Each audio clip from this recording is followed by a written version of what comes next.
장요나 선교사님이라고 그 베트남 최초의 한국인 선교사님이 계십니다. 이분이 90년대 초에 베트남에 선교를 하러 갔는데 구순구계열 환자들이 장애인들이 그렇게 많더랍니다. 이 구순구계열은 그 옛날에 흔히 말하는 그 언청이라고 말하는 병입니다. 이 구순구계열은 그 임신 3개월에 신부가 제대로 못 먹으면 이 뱃속의 아이가 입술을 제대로 붙지 못해서 태어나는 그 후진국 병이라고 합니다. 사실 이런 이유뿐만 아니라 또 유전적인 이유로 우리나라에도 여전히 이 구순구계열 장애를 안고 태어나는 아이들이 있습니다. 우리나라야 수술이 많이 발달했고 또 어릴 적에 치료가 가능하지만 또 당시 베트남은 더 어려웠기 때문에 쉽게 치료할 수가 없었습니다. 그러면 이제 한국 의사들을 불러서 구순구계열을 치료하기 위한 수술을 해주는데 늘 너무 많이 사람들이 몰려와서 이제 번호표를 나누어 주고 올 때마다 250명만 치료를 하게 되는 겁니다. 그 이상은 치료를 하지 않았습니다. 그렇게 한국 의사들이 일주일 휴가를 내고 의료 봉사를 밤낮으로 해도 250명밖에 할 수 없는 겁니다. 그런데 251번을 받은 베트남 아가씨가 울고불고 난리가 나고 말았습니다. 1년 뒤에 꼭 첫 번째로 수술해 주겠다고 약속하고 아무리 달래도 나는 그동안 너무 힘들게 살아왔다고 오늘 수술을 받지 않고 돌아갈 수 없다고 울면서 떼를 썼습니다. 결국 할 수 없이 의료 선교사님들은 돌아갔으니까 할 수 없이 선교센터에서 같이 살게 됐습니다. 그런데 센터에서 자라는 어린이들이 그 아가씨의 이상하게 새는 말소리를 흉내내는 겁니다. 그래서 고민 끝에 이 아가씨를 센터에서 내보내기로 이야기를 했습니다. 그렇다고 무조건 쫓아낸 것이 아니라 이 약간의 생활할 수 있는 돈을 주고 1년 뒤에 수술팀이 오면 꼭 첫 번째로 수술해 주겠다고 약속하고 억지로 내보낸 겁니다. 이 처녀는 며칠 동안 문 밖에 쪼그려 앉아서 울더니 결국은 센터를 떠나고 말았습니다. 이때 이 처녀의 기분은 어땠을까요? 겨우 찾은 희망, 하지만 또 자신의 병 때문에 거절당하고 쫓겨난 사람입니다. 예수님께 실망하고 사람에게 실망했을 것입니다. 왜 예수님은 그 불쌍한 자매를 고쳐주지 않으셨을까요? 오늘 말씀과 함께 생각해 보려고 합니다. 오늘 말씀은 그 반대의 이야기입니다. 반대의 이야기 속에서 그 이유를 생각해 보려고 합니다. 29절을 같이 읽어보겠습니다. 시작. 회당에서 나와 곧 야고보와 요한과 함께 시몬과 안드레의 집에 들어가시니. 지난 시간 예수님은 회당에서 권위 있는 가르침과 귀신을 쫓아내신 사건으로 인해서 순식간에 동네 유명 인사가 됐습니다. 그 유대인들의 풍습에 의하면 안식일에서 회당의 예배가 끝나고 난 직후인 제6시, 그러니까 우리나라 시간으로 정오가 되면 안식일 식사를 나누게 되어 있습니다. 그러니까 이제 오전에 가르침을 다 마치고 나서 이제 정오가 되자 예수님은 놀란 사람들을 뒤로하고 회당에서 나와 4명의 제자들과 함께 베드로의 집으로 들어가셨습니다. 아마도 이 회당과 베드로의 집이 가까웠던 것 같습니다. 그런데 그곳에는 열병으로 고생하고 있는 베드로의 장모가 있었습니다. 우리 30절을 같이 한번 읽어보겠습니다. 시작. 시몬의 장모가 열병으로 누워있는지라 사람들이 곧 그 여자에 대하여 예수께 여짜온대. 베드로에게 장모가 있는 것을 보면 당연히 베드로가 결혼했다는 것을 알 수 있습니다. 이 고린도전서 9장 5절을 보면 이 베드로는 초대교회 당시에 자신의 아내와 함께 전도 여행을 다녔습니다. 그리고 또 초대교회 당시의 기록을 살펴보면 베드로의 아내가 먼저 순교했다는 기록이 있습니다. 그래서 베드로가 결혼하지 않았다고 생각하시는 분들도 있고, 또 사도 베드로가 결혼하지 않았다고 주장하면서 이 가톨릭에서 사제의 독신주의를 고집하기도 하는데, 이건 사실 바른 자세가 아닙니다. 아무튼 오늘 마가복음은 베드로의 장모가 열병을 앓고 있다고 말합니다. 그런데 또 의사 출신인 누가가 기록한 누가복음을 보면 이 단순하게 열병이 아니라 고온이 동반되는 중한 열병으로 기록이 되어 있습니다. 유대인들은 이 병을 불 또는 뼛속의 불이라고 불렀습니다. 그러니까 습기가 많은 갈릴리 바다 인근 지역에 흔한 풍토병으로 이 높은 열을 동반하는 아주 심각한 병이었습니다.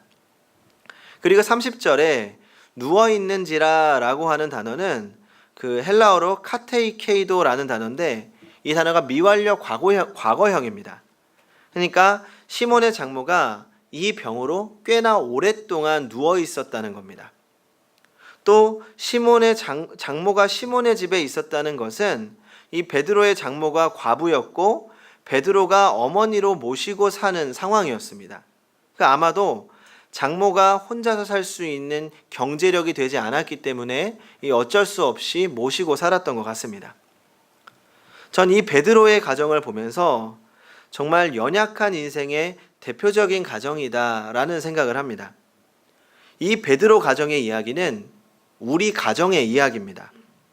평범하면서도 또 어려운 가정입니다. 넉넉하지 않은 경제적인 상황 속에서 부양해야 하는 가족들은 많습니다. 아픈 부모님도 있습니다. 이제 베드로가 예수님을 따르기로 작정했지만 사실 문제는 해결되지 않은 상황입니다. 우리는 여기서 중요한 문제를 발견해야 됩니다.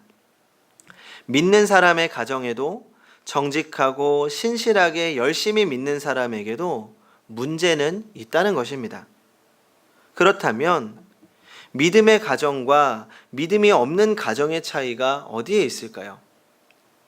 예수님을 따르는 사람과 예수님을 따르지 않는 사람의 차이는 어디에 있을까요? 모두에게 문제는 있습니다. 믿음의 사람들은 붙잡고 기도할 수 있는 주님이 있다는 것입니다. 아마 베드로는 예수님께서 귀신을 쫓아내신 것을 보면서 혹시 예수님이라면 우리 집에 있는 장모님 병을 고칠 수 있지 않을까 하는 희망을 가졌던 것 같습니다. 그래서 더더욱 집으로 모셔오고 싶었을 겁니다. 이 집에 도착하자마자 사람들은 장모에 대해서 예수님께 물었습니다. 아마 예수님 혹시 고치실 수 있겠습니까? 이렇게 물어봤겠죠? 그러자 예수님은 아무 말씀하지 않으시고 장모의 손을 잡고 일으키시더니 그 즉시 열병이 떠나갔습니다. 이전에 베드로에게 장모님의 문제는 그냥 문제였을 뿐입니다. 해결할 수 없는 문제였습니다. 하지만 베드로에게 달라진 것이 있습니다. 바로 주님이 함께 하십니다. 주님과 함께 집으로 들어왔더니 그 삶을 짓누르고 있던 문제가 해결된 것입니다. 오랫동안 병들어 있던 장모가 일어났고 늘 근심하며 거의 웃지 않던 아내는 웃음을 되찾았을 것입니다. 베드로는 그저 내 삶이 변하기를 희망하면서 지푸라기 잡는 심정으로 예수님을 따랐는데 그의 인생이 변한 것뿐만 아니라 그의 가정까지 변한 것입니다. 제가 운전을 하면 종종 극동방송 라디오를 듣습니다. 이 여러 목사님의 설교를 듣기도 하고 찬양을 듣기도 합니다. 그런데 그 중에서 누군가를 위해 중보기도하는 시간이 있습니다. 그 목사님과 아나운서가 함께 프로그램을 진행하는데 사람들이 이제 무작위로 문자를 보내게 되면 그들 중에 통화가 되는 분들의 기도 제목을 듣고 또 목사님이 그 기도 제목에 따라서 함께 아나운서와 함께 기도를 해주는 시간입니다. 듣다 보면 참 가슴이 아플 때가 많습니다. 믿음의 가정에 문제가 참 많습니다. 어떻게 믿음의 가정에 문제가 더 많아 보이기도 합니다. 물질의 문제, 질병의 문제, 관계의 문제, 너무나도 문제가 많습니다. 얼마나 간절하면 그 라디오에 기도 요청을 했을까요? 그러니까 이제는 주님밖에 붙잡을 것이 없어서 그리고 문제를 위해서 함께 해결해 달라는 간절한 마음으로 기도를 부탁하는 겁니다. 저도 그 기도 제목을 들으면서 함께 기도하곤 합니다. 그런데 이제 그렇게 라디오를 듣다 보면 예전에 기도를 부탁하셨던 분이 다시 통화가 되실 때가 있습니다. 무슨 일로 다시 전화를 하셨을까요? 문제가 해결됐다는 겁니다. 그 라디오를 진행하는 목사님과 함께 기도하고 또 많은 청취자들이 함께 기도했더니 문제가 해결됐다는 겁니다. 자신의 문제뿐만 아니라 가정이 변화되어서 너무 감사하고 행복하다는 겁니다. 그런 기도 응답의 이야기를 들으면 저도 참 행복하고 역시 주님 살아계시는구나 이렇게 감사를 하게 됩니다. 성도 여러분, 문제는 모든 가정에 있습니다. 믿음의 가정에도 문제는 있습니다. 하지만 믿음의 가정에는 문제도 있지만 주님도 함께 하십니다. 우리 주님은 우리의 문제를 해결하실 수 있는 능력과 권세가 있으십니다. 우리는 우리의 문제를 가지고 먼저 주님께 나아가야 합니다. 주님께서 베드로의 가정을 변화시켰듯이 우리의 가정을 변화시킬 것입니다. 그리고 전 오늘 말씀에 가장 감동적이고 따뜻한 장면이 바로 다음 장면이라고 생각합니다. 우리 32절부터 34절을 같이 읽어보겠습니다. 시작. 저물어 해질 때에 모든 병자와 귀신 들린 자를 예수께 데려오니 온 동네가 그 문 앞에 모였더라. 예수께서 각종 병이 든 사람을 고치시며 많은 귀신을 내쫓으시되 귀신이 자기를 알므로 그 말하는 것을 허락하지 아니하시니라. 예수님께서 귀신을 쫓아내시고 베드로의 장모를 고쳤다는 소문은 순식간에 퍼져나갔습니다. 해질 무렵이 되자 모든 병자들이 예수님께 나왔고 귀신 들린 자를 데리고 왔습니다. 온 동네가 그 집 앞에 다 모였습니다. 이 말씀을 보면 예수님께 데리고 왔다, 스스로 왔다가 아니라 데리고 왔다라고 하는 걸 보면 이 스스로 올 수 없는 환자들도 다 온 겁니다. 그만큼 병이 깊었고 치료를 받지 못하고 오랫동안 방치되었던 환자들이라는 겁니다. 거친 세상에서 아무도 돌봐줄 목자 없는 양들이었습니다. 그런데 이 본문을 21절부터 28절까지의 이야기와 연결시켜서 읽으면 이해가 조금 달라집니다. 그날은 안식일이었습니다. 해질 무렵은 안식일이 끝나는 날입니다. 끝나는 시간입니다. 해질 무렵에 모든 병자들이 나왔다는 것은 안식일이 끝나자마자 나왔다는 말입니다. 왜냐하면 안식일에는 병자를 치료해서 안 된다는 안식일의 율법이 있었기 때문에 그 율법이 끝나자마자, 그 율법을 지키기 위해서 안식일이 끝나자마자 달려든 겁니다. 온 동네가 다 모였습니다. 갈릴리 사람들은 엘리트들에게 모든 것을 다 뺏기고 힘써 일하지만 건질 것이 없어서 속으로 끙끙 앓던 사람들입니다. 의지할 것이 없던 목자 없는 양들이 그분에게 다 몰려온 겁니다. 갈릴리의 모든 불만 덩어리가 예수님께로 다 나왔습니다. 문 앞을 열자 그렇게 상처받고 연약하고 아픈 사람들이 몰려 있을 때 그 모습을 바라본 주님의 마음이 어땠을까요? 얼마나 아프셨을까요? 예수님은 사랑하는 마음으로 하나하나 돌봐주셨습니다. 아픈 곳을 어루만져 주시고 고쳐주시고 귀신을 쫓아내셨습니다. 예수님은 그들을 사랑하셨기 때문에 고쳐주시고 품어주신 것입니다. 성도 여러분, 주님은 이 사랑으로 지금도 우리를 품어주시고 사랑하십니다. 한 사람 한 사람 찾아오셔서 우리의 연약한 부분을 돌보시고 아픈 부분을 싸매주시고 고쳐주시는 사랑의 주님이십니다. 우리는 그 사랑의 안에서 살아가야 합니다. 그런데 여기까지 말씀을 들으시면서 마음이 시원하신 분도 계시고 또 반대로 답답하신 분들도 계실 겁니다. 왜냐하면 그 믿음으로 주님을 붙잡고 있지만 여전히 내 삶의 문제는 해결되지 않았기 때문입니다. 오랫동안 기도했지만 여전히 내 삶의 문제가 나를 짓누르고 있기 때문입니다. 교회에 충성하지만 문제는 끊이지 않습니다. 더 화가 나는 건 누군가의 기도는 들어주시고 응답하시는데 내 기도는 안 들어주시는 것 같을 때가 있습니다. 이 설교를 듣다 보면 다 기도 응답받고 놀랍게 사는데 내 기도만 안 들어주시는 것 같습니다. 그래서 상처받고 교회를 떠나시는 분들도 계십니다. 사실 오늘의 말씀을 그저 희망찬 말씀으로만 끝낼 수 있습니다. 예수님은 우리의 모든 질병을 고치시는 분입니다. 우리를 사랑하십니다. 기도하면 모두 낫습니다. 걱정하지 말고 주님만 붙잡으십시오. 하지만 성경은 예수를 믿으면 모든 문제가 없어진다고 말씀하지 않습니다. 오히려 성경은 이렇게 말하고 있습니다. 너희가 예수를 믿으면 세상이 너희를 미워할 것이다. 그리고 환난을 당할 것이다. 믿음으로 인하여 더 큰 고난과 어려움을 겪고 더 큰 삶의 문제를 당할 수 있게 된다고 말씀하고 있습니다. 그렇다면 예수님께서는 왜 우리의 질병을 그대로 두시는 걸까요? 누군가의 질병은 고쳐주시면서 우리의 삶의 무게는 여전히 우리를 힘들게 하는데 왜 가만히 두실까요? 사실 이에 대한 대답은 성경 전체에서 꾸준히 말씀하고 있습니다. 오늘 말씀을 보면 예수님께서 많은 사람들을 고쳐주셨습니다. 후에도 나병 환자나 중풍병자도 고쳐주셨습니다. 그런데 마가복음 후반부로 갈수록 예수님이 누군가를 고쳐주셨다, 귀신을 쫓아내셨다 이런 이야기가 점점 줄어듭니다. 사람들이 자꾸 예수님께 몰려드니까 예수님은 그 자리를 피해서 도망치시기까지 합니다. 왜입니까? 사람들의 관심이 문제 해결에만 집중되었기 때문입니다. 예수님께서 병을 고쳐주시고 가난한 자들을 찾아다니셨던 것은 그들을 사랑하시고 불쌍히 여기셨기 때문입니다. 하지만 예수님이 그렇게 찾아가서 고쳐주시고 그들의 상처를 싸매주신 이유는 단순히 그들의 문제를 해결하기 위해서가 아니었습니다.